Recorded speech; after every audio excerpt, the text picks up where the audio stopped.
Hello viewers, welcome to S Pathshala. हम लोगों ने अभी तक जो भी पढ़ा था molecular basis of inheritance chapter में, वो हम लोगों ने पढ़ा है बेसिकली कि स्ट्रक्चर डीएनए का कैसा होता है और डीएनए पैक कैसा होता है। That is in last 2 videos. Okay, now we are going to talk about the search for genetic material. अब ये कैसे आइडेंटिफाई किया जाए कि जेनेटिक मटेरियल जो है वो यहाँ पे डीएनए ही है।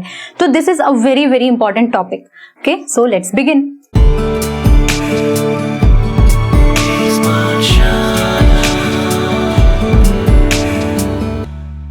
The search for genetic material basically Mendel के काम के बाद, या फिर अगर हम बात करें सबसे पहले फिशर के न्यूक्लियन के आइडेंटिफिकेशन के बाद या फिर मेंडल के आइडेंटिफिकेशन के बाद, उन्होंने ये तो बताया कि there is something present which is being passed on from one generation to the next.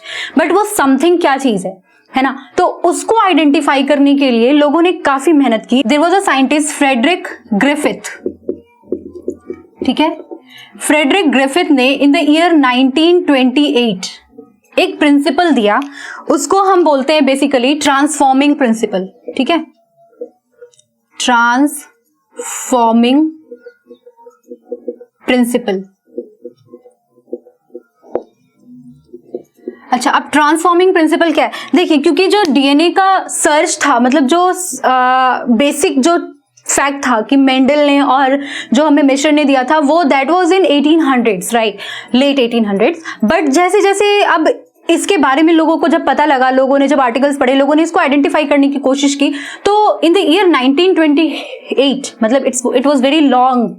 क्योंकि एक चीज और थी जो हम लोगों ने पढ़ा है बेसिकली कि जितने भी साइंटिस्ट है बीच में, that is Thomas Hunt, Morgan हो गए, इन लोगों ने, जो स्टुर्टेवेंट है, इन लोगों ने इन द ईयर 1911 के आसपास हमें ये बताया कि ये जो जेनेटिक मटेरियल है ना, वो क्रोमोसोम पे लोकेटेड होते हैं। हम यहां तक तो नैरो डाउन हो गए थे, लेकिन हमें एक्चुअली नहीं पता था कि वो प्रोटीन्स हैं या फिर वो डीएनए है या फिर वो आरएनए है, क्योंकि इन सब चीजों के बारे में तब इतनी हमें नॉलेज नहीं थी। तो उन चीजों को धीरे धीरे आइडेंटिफाई करने के लिए ट्रांसफॉर्मिंग प्रिंसिपल दिया ग्रिफिथ ने, और ये बहुत इंपॉर्टेंट टॉपिक है क्योंकि आपके एग्जाम में कई बार question as a Griffith experiment करके भी आता है। तो इसको आपको याद रखना होगा कि जो ट्रांसफॉर्मिंग प्रिंसिपल था वो ग्रिफिथ ने दिया था। ठीक है, तो ट्रांसफॉर्मिंग प्रिंसिपल जो ग्रिफिथ ने दिया था, उसमें उन्होंने बेसिकली क्या किया था, एक कल्चर प्लेट ली। ठीक है, मान लीजिए ये एक कल्चर प्लेट है। इस कल्चर प्लेट में इन्होंने बैक्टीरिया को ग्रो कराया। तो इन्होंने कौन सा बैक्टीरिया यूज किया था? इन्होंने यूज किया था स्ट्रेप्टोकोकस न्यूमोनिये।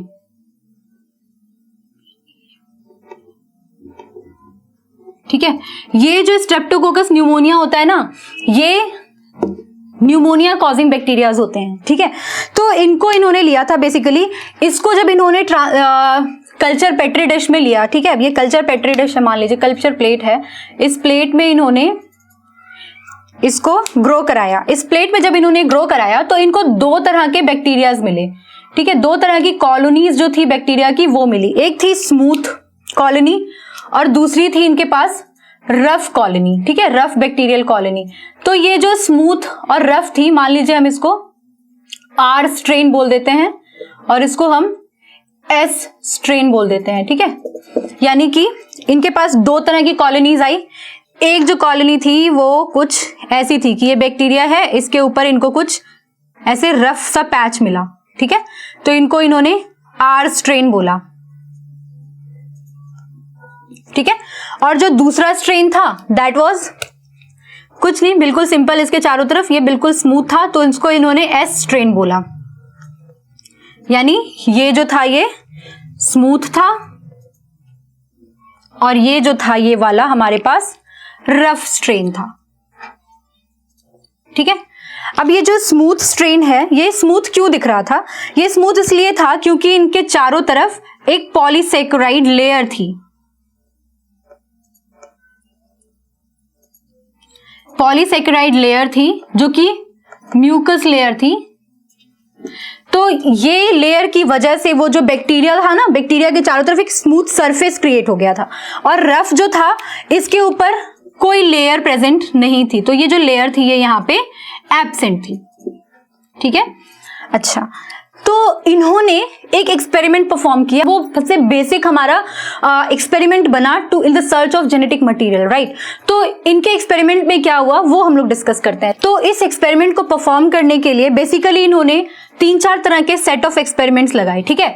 इन्होंने पहले सेट ऑफ एक्सपेरिमेंट में क्या किया कि जो स्मूथ स्ट्रेन था ना, यानी कि एस स्ट्रेन जो था उसको उन्होंने लिया और इन्होंने इसको इंजेक्ट किया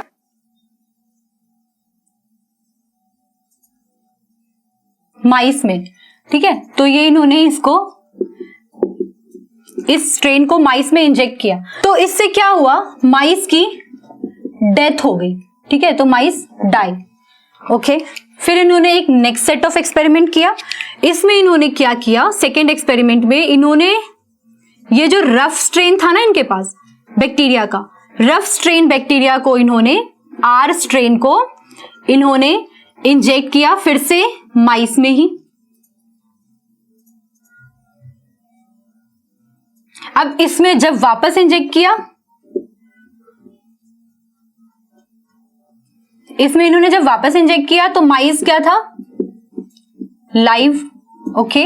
तो इनको इस वाले एक्सपेरिमेंट से आप क्या आइडेंटिफाई कर सकते हैं कि there is something in this strain, that is smooth strain में कोई एक ऐसी चीज है जिसकी वजह से माइस की डेथ हो रही है, और इसमें वो चीज नहीं है जिसकी वजह से माइस की डेथ हो रही है।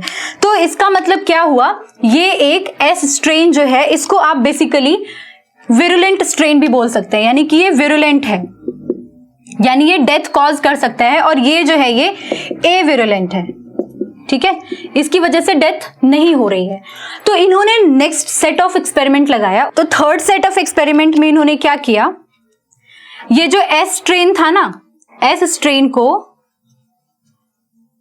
इन्होंने हीट से किल कर दिया, ठीक है। इसको इन्होंने हीट किल कर दिया। हम लोग कभी भी बैक्टीरिया को हीट किल कर सकते हैं क्योंकि ये बैक्टीरिया जो होते हैं वो एक पर्टिकुलर टेम्परेचर तक ही सर्वाइव करते हैं। तो बाय नोइंग दैट हमें ये पता होता है कि बैक्टीरिया अगर एक पर्टिकुलर टेम्परेचर है तो उस पर्टिकुलर टेम्परेचर पे जब आप उसको हीट करेंगे तो वो बैक्टीरिया की डेथ हो जाती है। तो अगर आप हीट किल्ड बैक्टीरिया को, इन्होंने नेक्स्ट में क्या किया, हीट किल्ड बैक्टीरिया को इन्होंने माइस में इंजेक्ट किया फिर से, तब इन्होंने क्या देखा कि इस वाले इंजेक्शन के बाद माइस जो है वो क्या है, जिंदा है। तो ये तो और श्योर हो गए कि यानी कि एस स्ट्रेन में एक्चुअली में कुछ ऐसा है जिसकी वजह से माइस जो है वो मर रही है। यहाँ पे जब हम हीट किल कर दे रहे हैं बैक्टीरिया को और तब हम जब इंजेक्ट कर रहे हैं तो हम देखते हैं कि माइस जो है वो जिंदा है। तो अब हमारे पास एक लास्ट एक्सपेरिमेंट आया जिसमें इन्होंने बड़ा अच्छा सा एक काम किया। इन्होंने क्या किया, एस स्ट्रेन लिया, ठीक है, ये एस स्ट्रेन लिया, एस स्ट्रेन को इन्होंने हीट किल किया, ठीक है। लेकिन यहां पे इन्होंने एडिशनल काम क्या किया, इन्होंने इसमें और ऐड कर दिया एक आर स्ट्रेन, ठीक है। आर स्ट्रेन को इन्होंने इसमें मस्त ऐड करके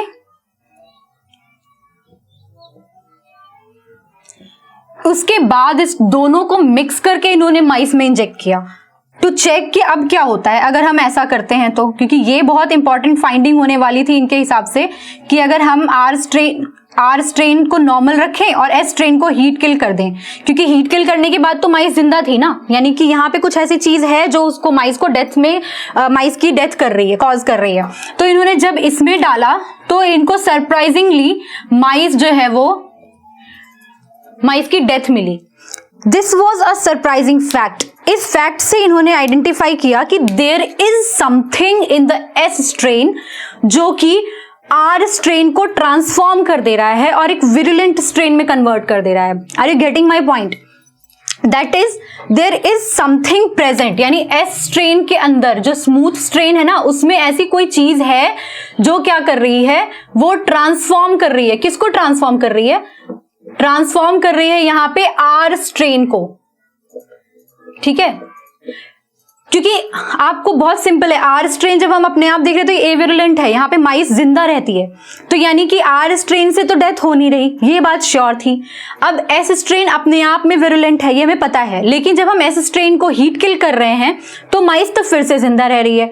अब जब एस स्ट्रेन को हमने हीट किल कर दिया है लेकिन हमने उसको आर स्ट्रेन को नॉर्मल रखा है, यानी कि उसके अंदर कोई एक ऐसी चीज है जो वहां से निकलकर बैक्टीरिया के अंदर, मान लीजिए ये एक बैक्टीरिया है, बैक्टीरिया का जो है ये एक स्मूथ सरफेस है और इसी बैक्टीरिया का एक रफ सरफेस है। तो यानी कोई एक ऐसी चीज है जो इसके अंदर प्रेजेंट है जो कि डीनेचर नहीं हुई है, वो यानी कि ट्रांसफॉर्म हो जा रही है, वो जाकर के आर स्ट्रेन वाले बैक्टीरिया को ट्रांसफॉर्म कर दे रही है। इसीलिए इस एक्सपेरिमेंट का नाम ट्रांसफॉर्मिंग प्रिंसिपल दिया गया था।